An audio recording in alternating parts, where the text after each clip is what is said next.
careful, that's my good time. You're definitely not gay. It was one time, okay? Right, Jack. Don't move. Here we go.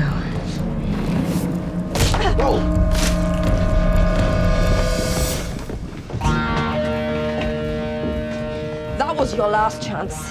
Yeah? What are you gonna do about it? If you're the best England's got to offer, then God help you. I'm Welsh. Hey howdy hey people of the internet, it's Wolfman407 here. I'm still in Benidorm for these last two vlogs that I'm doing while here. And I realised I've not really shown you much of Benidorm while I've been doing these, so I'll show you a bit now. If you can't see that, there it is. All of Benidorm in all its glory. Okay, enough about that. Okay, that's enough of Benidorm. So, when I did my Doctor Who, let me just like, there we go. So, when I did my Doctor Who vlogs in November, I may have mentioned once or twice that the show has had a few spin-offs, and today I'm going to talk about one of those spin-offs, which is Torchwood. Now, Torchwood might not have much to do with love as such, but it does have a few love elements to it, because it's a show that has a character that's revealed as bisexual. It has a few moments where there's like some other LGBTQ stuff, some moments of love and all sorts of other stuff. But overall, it's an attempt by Russell T Davies to give us a continuation of the story of Captain Jack Harkness from when he was left behind in Satellite 5 in Series 1 of Doctor Who, a story which it does get resolved later on in Torchwood, and also an attempt to give all these sort of storylines that Russell T Davies and the gang wanted to do for Doctor Who but couldn't because of the target audience for Doctor Who being those of the PG and 12 age rating groups, so families, in other words. I think it's a good spin-off. It's definitely mature, tackles a lot of big issues, such as, from what I can remember of it, cannibalism, aliens being much more threatening than the likes of the sort of less so threatening aliens like Daleks and so forth, and also the whole idea that an alien wants to consume children to save the planet, how humans become immortal for a few weeks, and a bunch of other things as well. The first two series had a lot of very self-contained episodes, with some having ongoing story arcs throughout. Series 3 was a mini-series that was told across a few nights, all one story, and then the fourth and currently final series was an attempt to do another sort of story arc type event, but at the length of a regular of series 1 and 2, but largely set in America. So yeah. So in Captain Jack Harkness's team, there's of course him, the leader, who decides to do Torchwood in the Doctor's name. So doesn't do Torchwood like Yvonne What's-Her-Face from the series 2 finale of Doctor Who, how she does it. No, he does it his own way, in a way that the Doctor would respect and admire. And he recruits a few faces, two of which will be familiar, and then there's two others that won't be as familiar. So first up there's Gwen Cooper, played by Eve Miles. Now, the name and character may not be all that familiar, but she did first appear in the Series 1 episode of Doctor Who, in which she was the maid. And it turns out that she is a sort of future ancestor, whatever. It turns out the maid is her ancestor, as revealed in the Series 4 finale of Doctor Who. So that's her connection to the Doctor. Then you've got a character called Toshiko, who was originally a scientist that the Doctor encountered during the Slovene 2-part episode. So that's her. Then you got Yanto Jones, who is, I guess you could say, the admin slash butler of the team.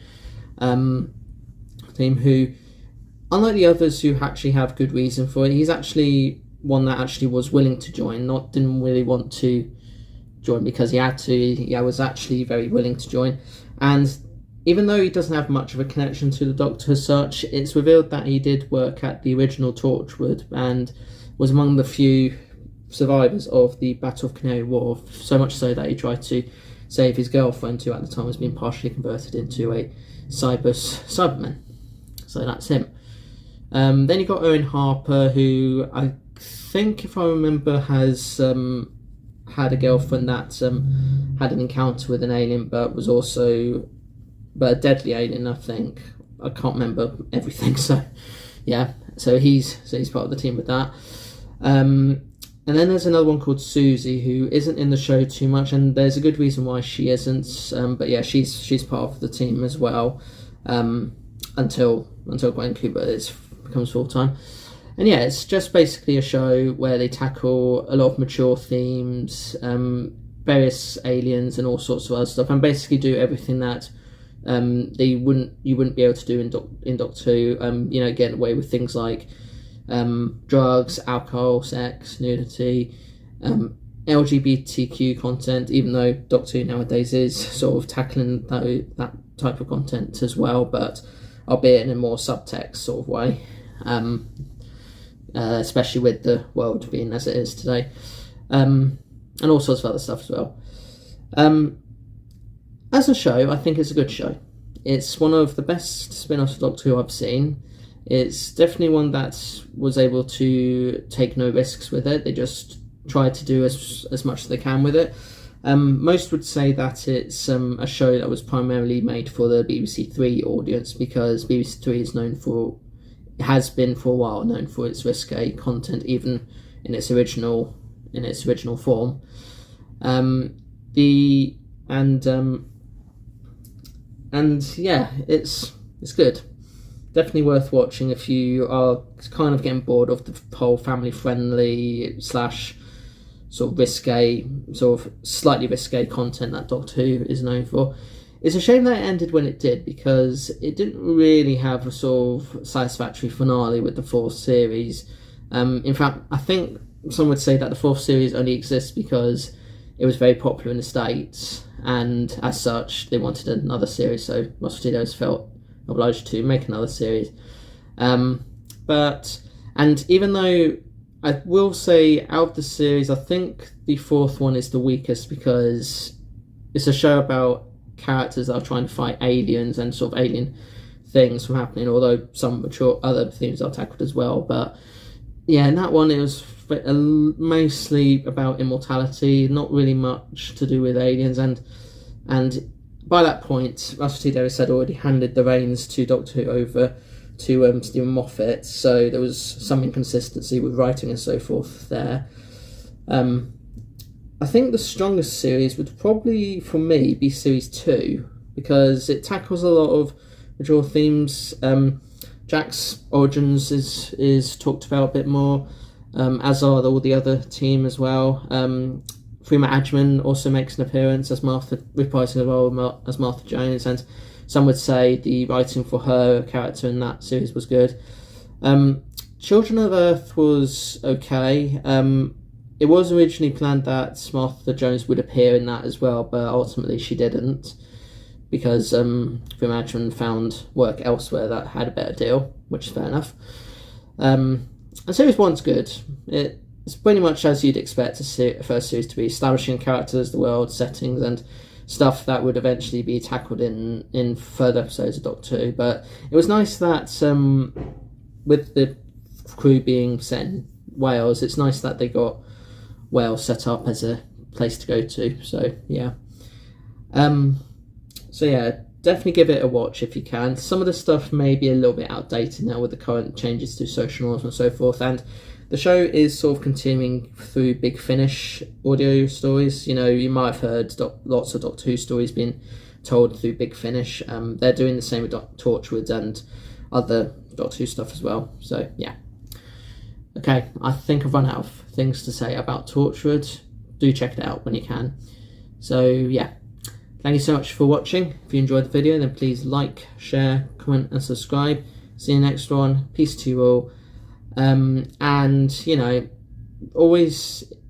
don't always assume that because a show is going to be very popular, it's not going to get, you know, spin-offs and so forth. Of course it'll get spin-offs if it's popular enough. So yeah, all right, doodles. So I realised as I was editing this video that I did miss out 2 key characters from the show that have been part of Torchwood. Well, not Torchwood the team, but the show since the very first series. And the first one was Reese, who is Gwen's boyfriend turned husband.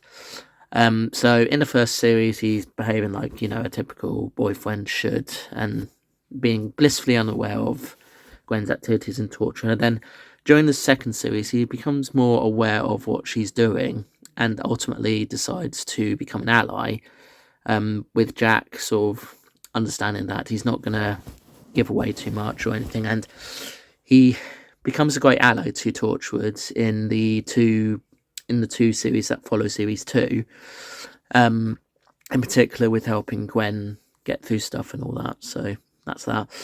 And the other person is a character called Andy, who Gwen teamed up with, who was Gwen's partner in the police force before she joined Torchwood. And even though he was a police officer, he followed the code and all that. And despite having to sometimes obey orders, especially when Torchwood becomes an enemy, he does feel that he has no sort of hard feelings with them, as he feels that they could turn the tide in various situations. Both characters have made a lot of appearances in the Big Finish audio dramas. So yeah, that's Reese and Andy, 2 characters that I forgot to mention that were not technically part of the Torchwood team, but would ultimately become allies to the team nonetheless. With Reese in particular, with Reese's actor Kai Owen, I think his name is. I'll check that. It becomes a regular from the second season onwards, because Russell T Davies was very impressed with his work in the first series. While Andy isn't really a regular, but sort of makes more reoccurring appearances across the show. So yeah, that's those 2 characters. So they technically didn't join Torchwood as a team, but they did sort of become allies to the team. So yeah, that's Reese and Andy. So yeah, all right, that's it. I'm done. See you in the next video. Bye bye. Subway's network rerouted. New location, Torchwood. Then exterminate them at once. Exterminate